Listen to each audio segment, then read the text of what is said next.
Belly fat is something that all of us want to reduce, whether we have a full beer belly or just that last bit of stubborn fat covering the lower abs. Having a more defined midsection is always a plus since it makes you look more fit, attractive, and healthier. But unfortunately, regardless of if you're trying to get ready for a beach vacation or you're simply aiming to boost your confidence, the path towards a slimmer waistline can definitely feel like an uphill battle where you have to fight for every inch you lose, but the second you break your diet, all that fat comes right back on seemingly overnight. So today I want to give you guys actionable tips that you can use to start losing that belly fat for good. And the first one is for those of you who don't want to count calories, don't want to obsess about meal prep, and want a very simple, straightforward way to quickly start burning away that excess belly fat, which is to combine fasting with single ingredient natural foods. This is the simplest way to get the job done. You either have 1 or 2 meals a day and you fill those meals with single ingredient foods that either grow out of the ground or walk on the ground. That's it. With this strategy, you can eat until you're full without worrying about eating too much because real natural foods that you won't find in a pretty little box within the inner aisles of the grocery store, but instead these foods come in their original form and are mostly found around the outside perimeter of the store.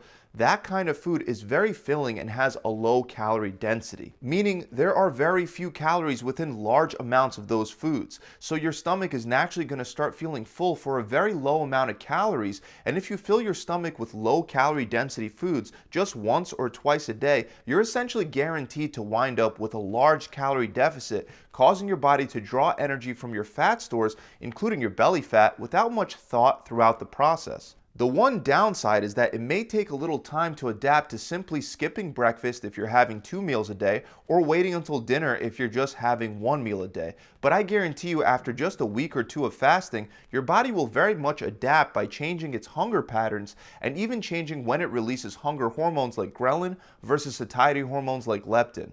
This brings me to the next tip to make this kind of diet or almost any kind of fat loss calorie deficit plan work optimally. You need to prioritize protein. So single ingredient protein sources include foods like chicken breast, ground beef, steak, salmon, white fish, ground turkey, shrimp, shellfish, tuna, eggs, Greek yogurt, cottage cheese, and also, if you're a vegetarian or a vegan, you can go with products like seitan, black bean pasta, and tofu that are actually quite high in protein without any animal-based ingredients. You want to prioritize protein for many reasons. First of all, protein is extremely filling. Remember, the goal is to fill your stomach and to feel satisfied with your meals without consuming too many calories in the process. Well, protein is perfect for this because not only is it very filling, but it also actually costs calories just to digest. This is known as the thermic effect of foods. Protein has a much higher thermic effect than fats or carbs. Its thermic effect is 20 to 35% compared to 5 to 15% for fats and carbs. So that means 20 to 35% of the calories that you take in from protein sources will be used up just to digest and assimilate the nutrients found in that food.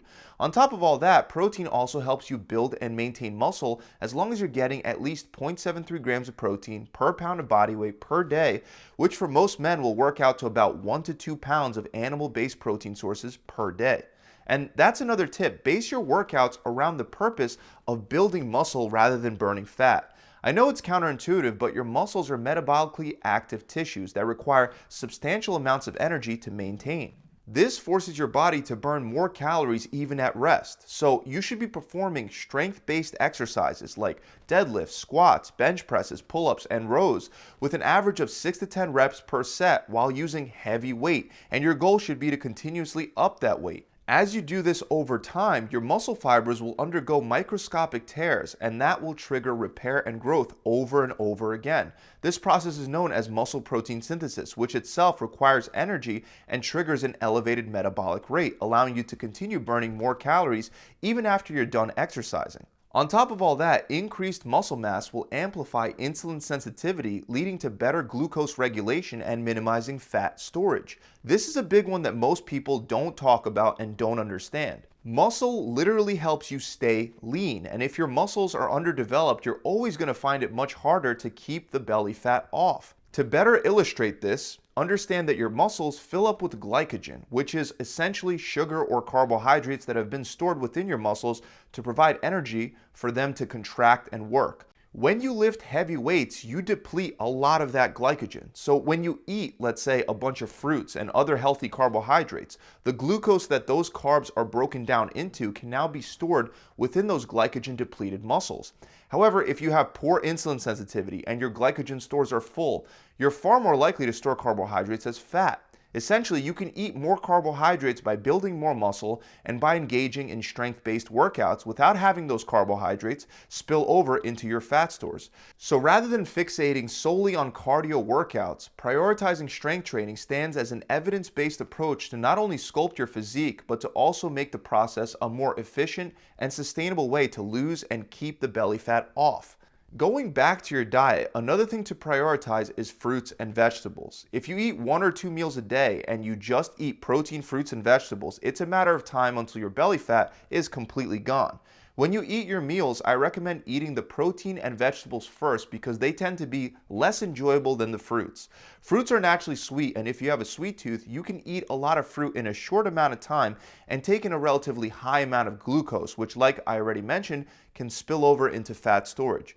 By starting your meal with filling vegetables and protein sources, you're going to crave significantly less fruit afterwards. While some fruits are higher in calories than others, some of the lowest calorie fruits that are also very filling and highly nutritious include strawberries, blackberries, raspberries, watermelon, and apples. But again, the goal is to eat until you're full to make this plan sustainable. And that's important because you have to be consistent for long enough for the belly fat to actually melt away. That's actually the next tip: consistency. Every time that you start a diet, realize that it requires too much work, and then quit, you set yourself back significantly because belly fat is the last spot for your body to let go of, but it's also the first spot where your body prefers to store fat. This is why I recommend that you eat fewer times per day rather than the mainstream's recommendation to eat 5 or 6 small meals a day. There's less thinking, less prepping, less stressing, and less room for error. By sticking to single ingredient foods, you can eat large meals until your stomach is full so you don't have to feel deprived, making the plan more sustainable.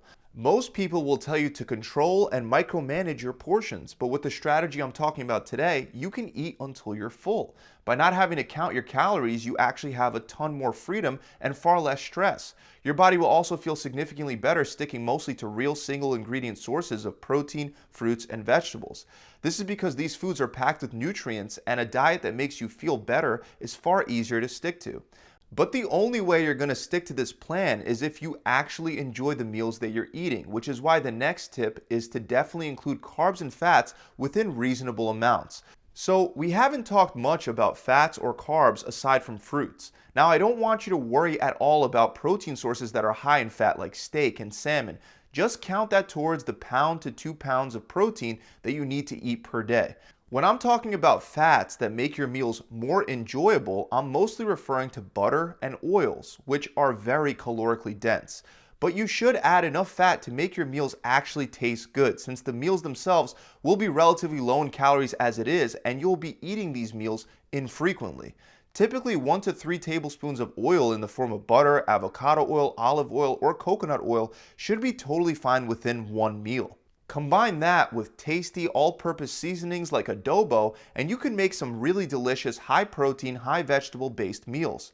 As far as carbs, you should know that starchy carbohydrates are far easier to overeat than protein, fruits, and vegetables. This is why, as a general guideline, try to limit yourself to 1 to 2 servings of starchy carbohydrates per day. 1 serving is equivalent to 1 packet of Uncle Ben's brown rice, or 1 baked potato. By mixing some rice into your vegetable stir fry, it can make the meal taste significantly better, which again, if it helps you stay consistent, it's more than worth it. In combination with weight training, the majority of those carbs will be stored within your muscles as glycogen rather than as fat, and they'll be depleted and used to fuel your heavy lifting sessions, once again, allowing you to refill those glycogen stores.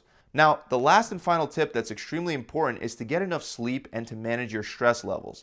Sleep and stress are often ignored topics when it comes to burning belly fat. However, scientific research clearly shows just how damaging not sleeping and stressing can be for burning belly fat. Sleep is intrinsically linked to your body's metabolic processes. Disrupted sleep patterns or not getting enough sleep can disrupt hormonal balance, leading to fluctuations in appetite-regulating hormones that I mentioned before, like leptin and ghrelin. This often leads to increased cravings for calorie-dense foods and reduced self-control. Chronic stress that often goes hand in hand along with a lack of sleep triggers the release of cortisol, a stress hormone which in excess can promote fat storage, particularly in the abdominal area. Elevated cortisol levels contribute to insulin resistance and inflammation, both of which play significant roles in the development and accumulation of belly fat. So, meditating for even a short length of 5 to 10 minutes every morning has been proven to drastically reduce stress. Meanwhile, establishing a consistent sleeping pattern where you go to sleep at the same time each night and wake up at the same time each day while blocking noise and light is the best way to optimize your sleep. Do your best to ensure that you get at least 7 to 9 hours of sleep per night to build muscle and burn fat optimally. So that about wraps it up. Keep in mind that in this video, I'm attempting to give you guys the most simple, actionable steps that you can take right away to start burning belly fat without much thought in the process at all. This by no means is the only way to do it. You can burn plenty of fat eating 6 meals a day or by sticking to certain dieting preferences, whether it's keto, vegetarian, carnivore, or carb cycling. There are many plans that work. If you want a more personalized approach, try my free 6-week shred, where you'll get a meal plan based on your preferences, a workout plan designed to help you build muscle while burning fat, a recipe book to give you lots of variety, and of course a coach to guide you through the entire process. To find out more, you can click the link in the description below, or you can head straight on over to my website at gravitytransformation.com. I'll see you guys soon.